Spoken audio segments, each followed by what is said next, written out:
बहुत समय पहले की बात है। एक नगर में एक ब्राह्मण रहता था। उसके 7 पुत्र और एक पुत्री थी, जिसका नाम था वीरावती। वीरावती अपने भाइयों की लाडली और माता पिता की बहुत प्यारी बेटी थी। जब वो बड़ी हुई तो उसका विवाह एक सुयोग्य वर से कर दिया गया। पहला करवा चौथ आया, विवाह के बाद का। फिर वीरावती ने पहली बार करवा चौथ का व्रत रखा। उसने सुबह से चंद्रमा निकलने तक जल भी नहीं पिया, जैसे कि परंपरा है। दिन भर बीत गया। दोपहर होते होते वीरावती बहुत कमजोर हो गई। वह भूख और प्यास से व्याकुल होकर बार बार बेहोश होने लगी।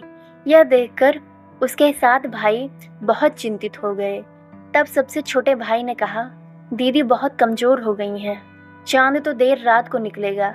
अगर इसे ऐसे ही रखा तो यह तो बेहोश हो जाएगी। कुछ उपाय करना होगा। तब भाइयों ने एक उपाय निकाला। उन्होंने पास के पीपल के पेड़ पर एक दीपक रख दिया और छलनी के पीछे से दिखाया। दूर से देखने पर वह चंद्रमा जैसा प्रतीत हुआ। भाई बोले, दीदी देखो, चांद निकल आया है। अब तुम अपना व्रत तोड़ दो। भाइयों की बात पर विश्वास कर वीरावती ने दीपक का वह प्रकाश चंद्रमा समझकर अर्घ्य दिया और अपना व्रत तोड़ दिया। पानी पी लिया और भोजन कर लिया। परंतु जैसे ही उसने भोजन का पहला निवाला खाया, उसके पति की मृत्यु का समाचार मिला। वीरावती का संसार अंधकार में डूब गया। वह विलाप करने लगी और रोते रोते कहने लगी, यह कौन सा अपराध मैंने किया है कि मेरे पति का निधन हो गया। तभी आकाशवाणी हुई, वीरावती, तुम्हारा व्रत अपूर्ण रह गया था। तुम्हारे भाइयों ने छल करके तुम्हें झूठा चांद दिखाया, इसलिए तुम्हारे पति की मृत्यु हुई। वीरावती ने निश्चय किया कि वह सच्चे मन से करवा चौथ का व्रत रखेगी। उसने 1 साल तक कठोर तपस्या की और व्रत किए।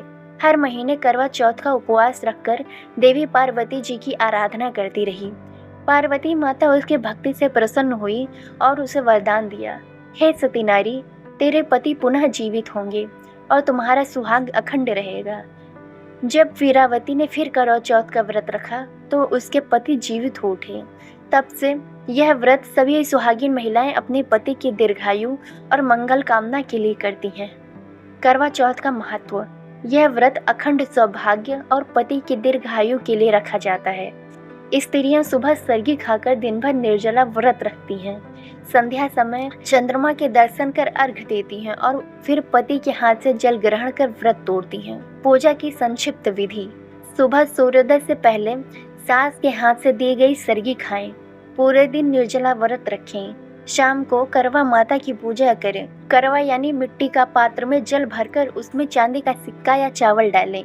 करवा चौथ की कथा सुनें या पढ़ें। चांद निकलने पर छलनी से चांद देखें और अर्घ्य दें और फिर पति के हाथ से जल ग्रहण कर व्रत खोलें। जिस स्त्री ने श्रद्धा से यह व्रत किया, उसका सौभाग्य चिरस्थायी रहता है और उसके पति को दीर्घायु, स्वास्थ्य और समृद्धि प्राप्त होती है। करवा चौथ से व्रत नहीं, ये स्त्री का प्रेम, त्याग और आस्था का पर्व है। जब वीरावती ने अपने पति के लिए प्राणों तक का संकल्प लिया, तब सृष्टि ने उसके प्रेम को अमर कर दिया। हर स्त्री में वही शक्ति बसती है जो अपने प्रेम से जीवन को पुनः जागृत कर देती है।